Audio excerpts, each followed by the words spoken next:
18 to 22. Listen to a conversation between a bookstore attendant and a student. Excuse me, do you work here? Yes. Can I help you with something? Yes, at least I hope you can. Well, I'll try to help you in any way I can. Here's the thing. I need to buy a textbook for Political Science 101, Professor Taylor's class. I know which textbook you're talking about, since it's a really popular course among freshmen. But we ordered copies for the beginning of the semester, and that was 2 months ago. Yeah, I realize that it's kind of late in the semester. But I recently lost my book, and I need to replace it right away. Can you please help me find a copy? Let me check the computer. Introduction to Political Science, right? I'm really sorry, but I'm afraid we don't have any copies of that textbook left. Oh, no. I was worried about that. I really need that book because final exams are coming up. What can I do to get a copy? Would it be possible to order it through you? It's not like it's gone out of print in the last couple of months, has it? There must be a few copies left. Actually, we don't order books on an individual basis. However, there is a slight possibility that there are some extras in our storage facility. Let's see.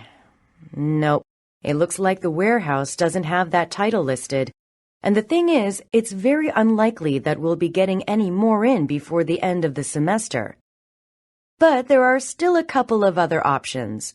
First, it's possible that the professor who's in charge of your class may decide to order more textbooks. I'm not sure when or if that's actually going to happen, though. You might want to check with him.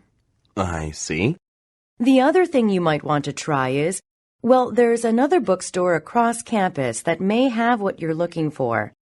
It's quite a bit smaller than our store, so the selection isn't that big. But since fewer students go there, and your book is fairly common, they might still have copies of it. Again, I can't make promises, but you can try.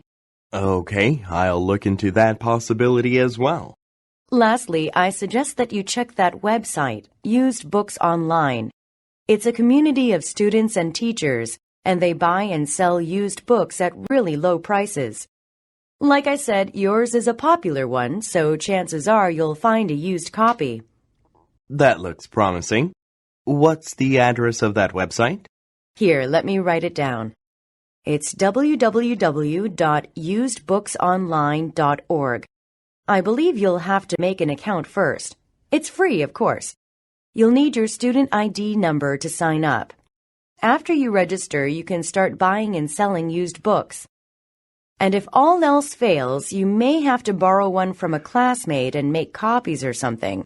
It's not the most convenient option, but at least you'd have the material. Yeah, that's a good point. I hadn't thought of that. Thanks for all your help. Now get ready to answer the questions. You may use your notes to help you answer. 18. Why does the man visit the bookstore?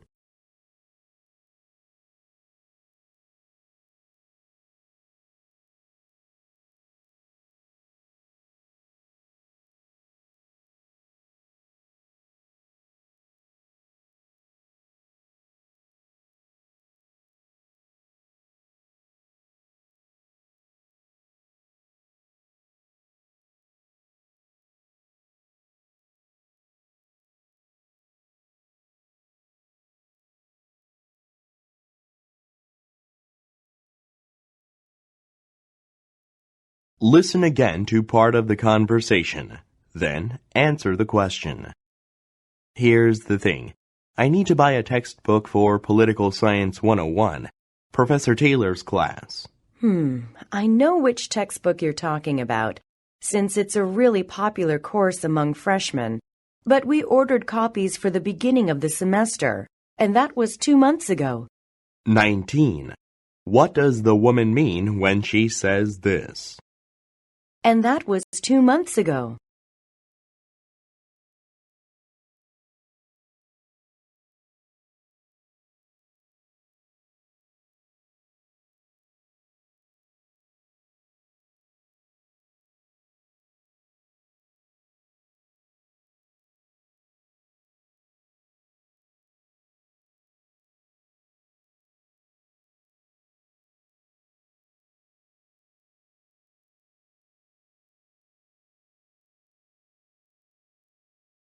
20.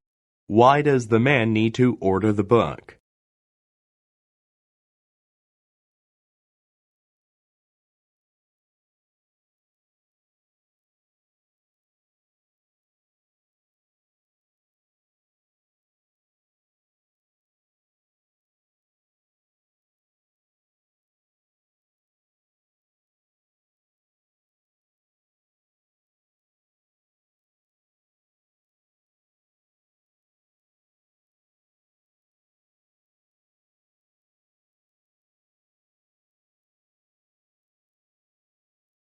"21. What does the woman say about the textbook?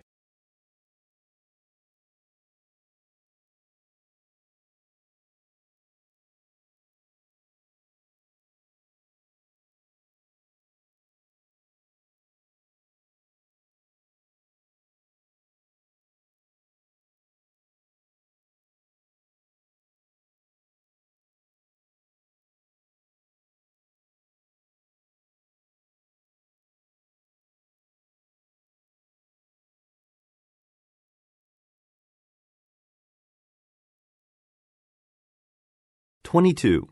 The bookstore clerk suggests what the man should do. Indicate whether each of the following is a suggestion.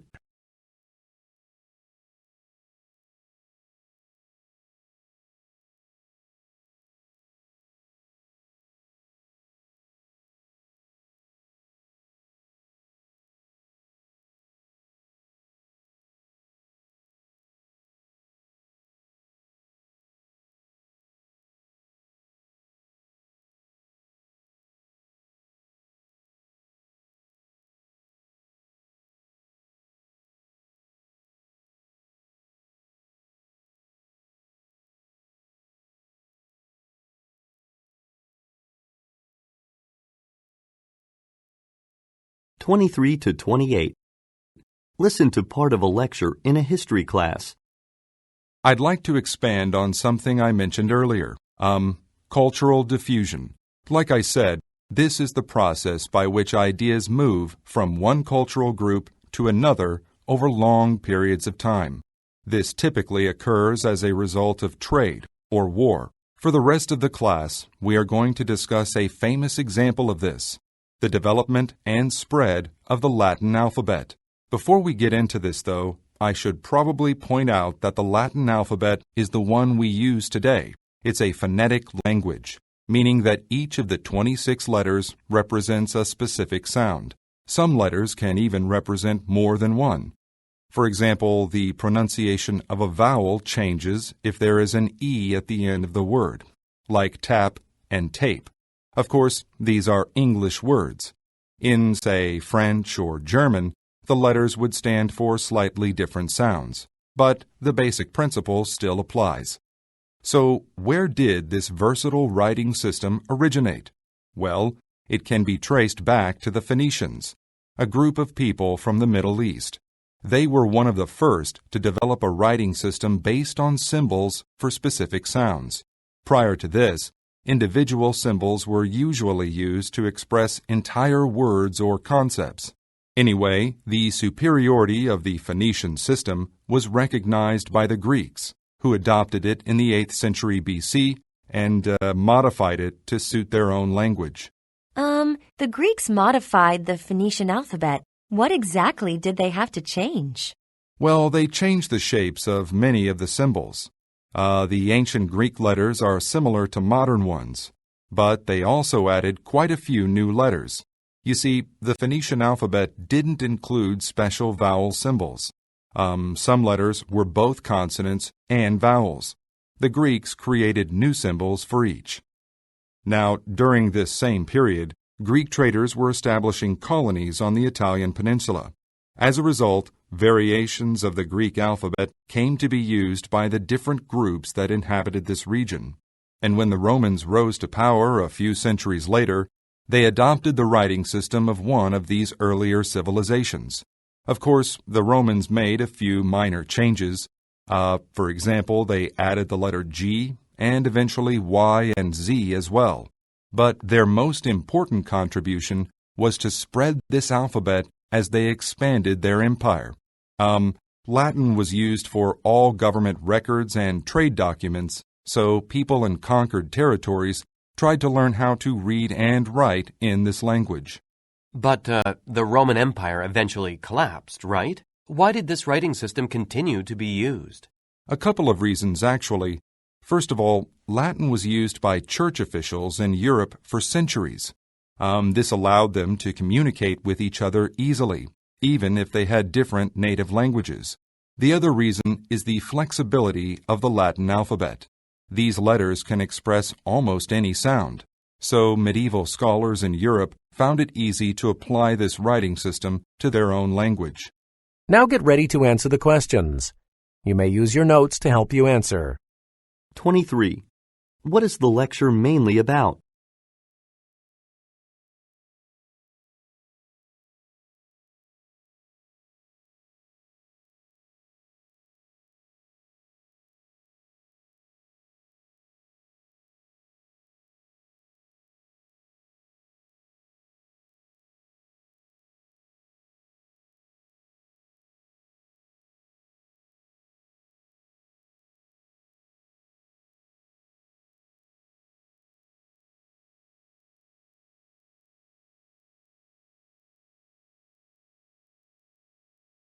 Listen again to part of the lecture, then answer the question.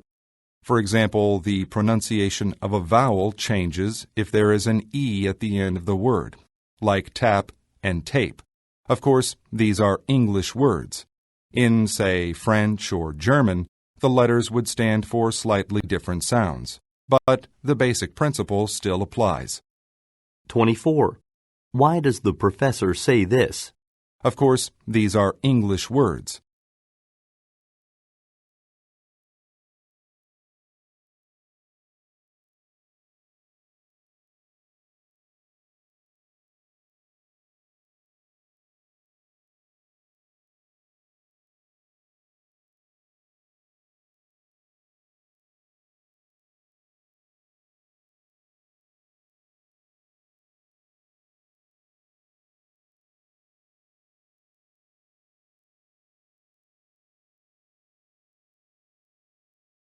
Twenty-five.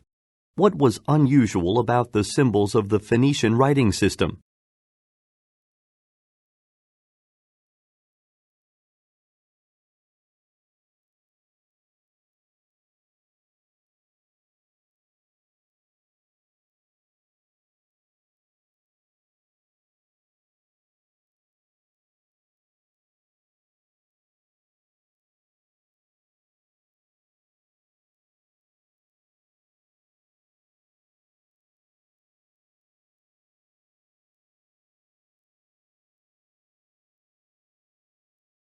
Twenty-six. In the lecture, the professor explains the changes made by the Greeks to the Phoenician alphabet. Indicate whether each of the following is a change.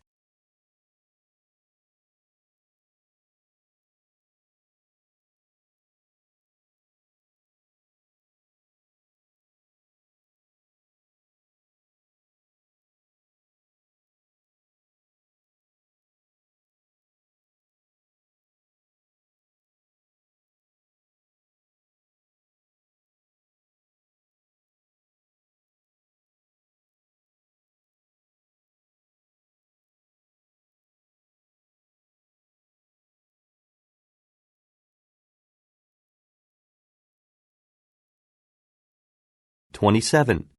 How did the Greek writing system spread to Italy?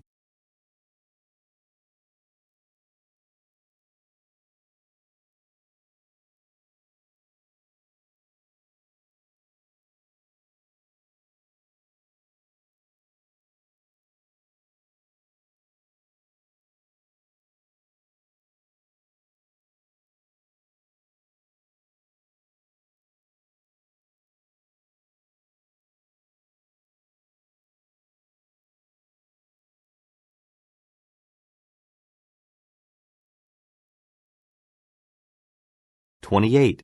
Why was the Latin alphabet still used after the end of the Roman Empire?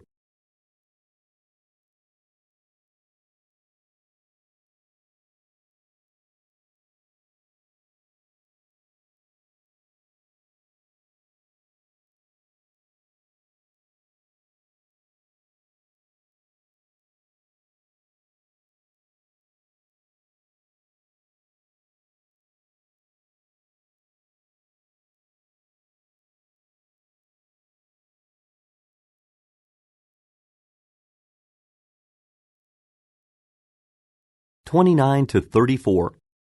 Listen to part of a lecture from an astronomy course. When you hear the word star, you probably think of something like the sun, a massive ball of gas that produces huge amounts of energy. Well, there are actually many different types of stars. For the rest of the class, I want to focus on brown dwarfs. This type of star is, well, it has some features that may surprise you.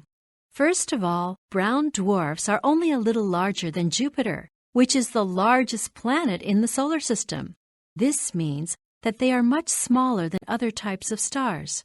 However, there is a great deal of variation among brown dwarfs in terms of mass, the amount of matter they contain. Some are about 13 times the mass of Jupiter, while others are almost 80 times more massive than this planet. So, they are about the same size as a large planet, but they include more matter. This means that brown dwarfs are much denser than planets. Now, does anyone want to guess what else distinguishes brown dwarfs from planets? Well, they're stars, right? So clearly they emit a lot more energy than a planet. You got it. You see, as matter is compressed or made denser, in other words, it becomes hotter. So brown dwarfs do release some energy out into space, mostly in the form of infrared radiation or heat. It's important to note, though, that the amount of energy a brown dwarf produces is tiny compared to that of regular stars. Most brown dwarfs are about 1/6 as hot as the sun, and many are much cooler. In fact, some are only as warm as an oven used to bake bread. I assume this is because a regular star has a greater mass than a brown dwarf? Right. And this is a direct result of the brown dwarf formation process. In fact, the initial stages are the same for all types of stars. An object called a protostar is created when gravity causes dust and gas in space to join together. Over time, the protostar collects more matter, causing its mass to grow. If it becomes massive enough, nuclear fusion will occur. This is the main source of energy in most stars. But in the case of a brown dwarf, matter stops being added before this happens. The protostar never gains enough mass to start a nuclear reaction. So I guess you could say that brown dwarfs are failed stars. They have a mass greater than that of planets, but significantly less than that of other stars. Yes? I was just wondering, how common are brown dwarfs? I mean, it sounds like they form under a very specific set of circumstances, so they must be pretty rare.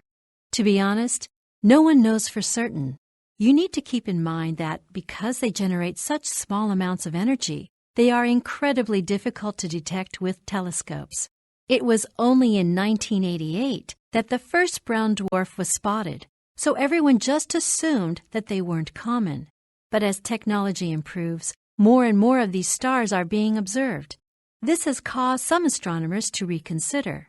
One recent estimate states that there are over 70 billion brown dwarfs in our galaxy alone. This is just speculation, though. I'm a little skeptical, honestly. I wouldn't take it too seriously at this point. Unless further research supports it, of course. Now get ready to answer the questions.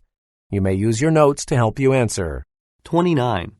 What is the lecture mainly about?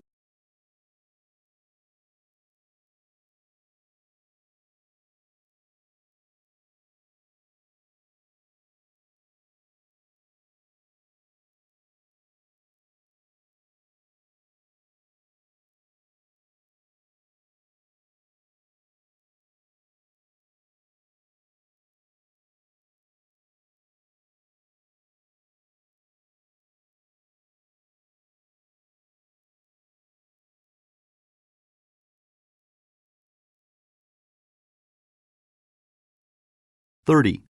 What does the professor say about the size of a brown dwarf?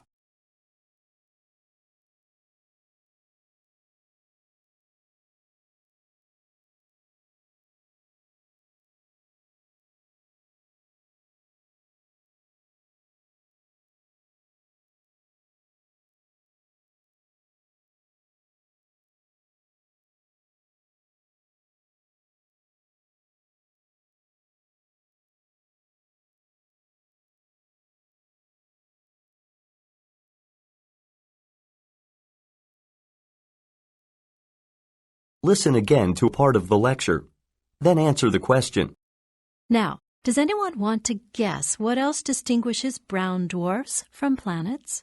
Well, they're stars, right? So clearly they emit a lot more energy than a planet. You got it. You see, as matter is compressed or made denser, in other words, it becomes hotter. 31. Why does the student say this? Well, they're stars, right?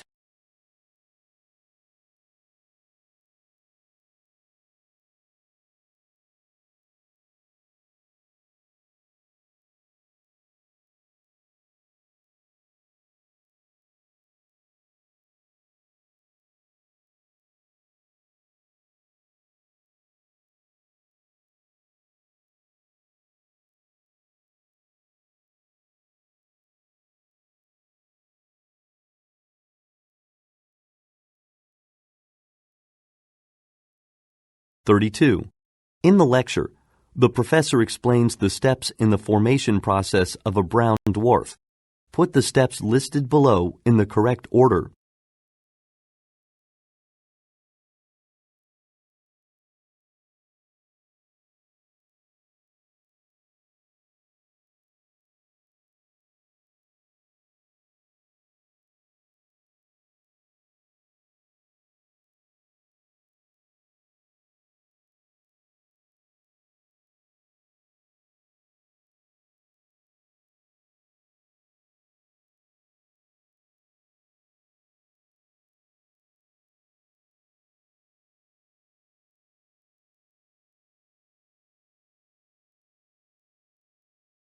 (33) According to the professor, why are brown dwarfs difficult to detect with telescopes?